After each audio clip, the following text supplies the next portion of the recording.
মারামারি করে একজন খেয়েছেন এই জ্বালা আমার পুরো নাকি পালানো মাল জোড়া পালা তাহলে আপনি আমার প্রশ্ন করেন কে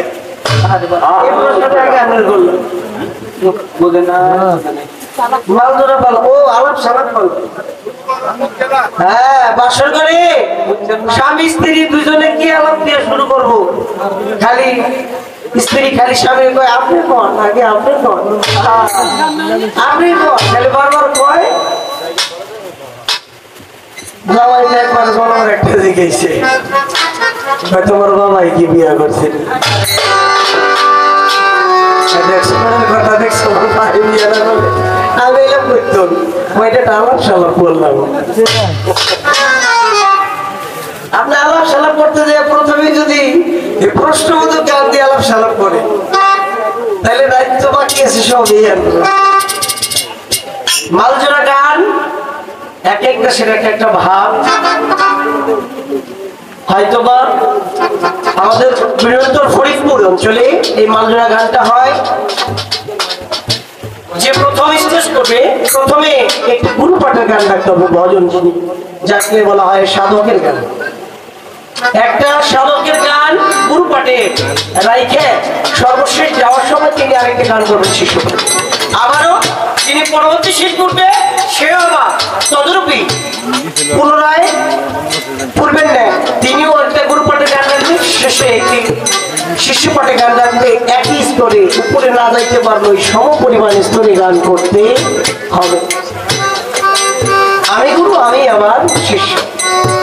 এটা হলো মালজোড়া গানের একটা ভাবধারা আবার কোনো কোনো অঞ্চল থেকে গান করলেই মালজোড়া গান আর আমাদের বৃহত্তর ফরিদপুরের সবচেয়ে কঠিন পালা হলো এই মালজোড়া পালা গান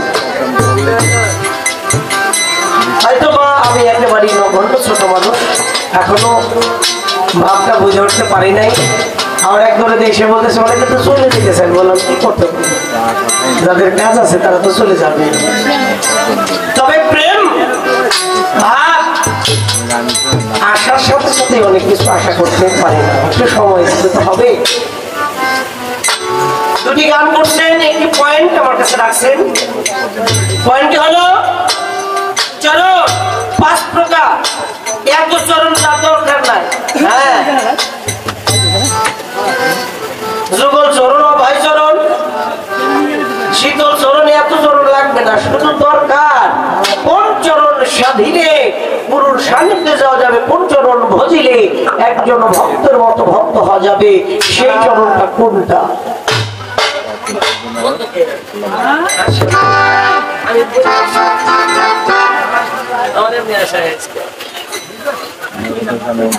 কোন চরণ ভজিলে একজন ভক্ত হওয়া যাবে আবার ধরুন আরেকটি গান করলেন রক্ত শূন্য বিনা বীজে কেবল জন্মনি আছে এটা গুরুর কাছে জিজ্ঞেসেন আপনি আমি তো গুরু না আমি আজকে পালার গানে দুইজনেই তো সম পরিমাণ তাই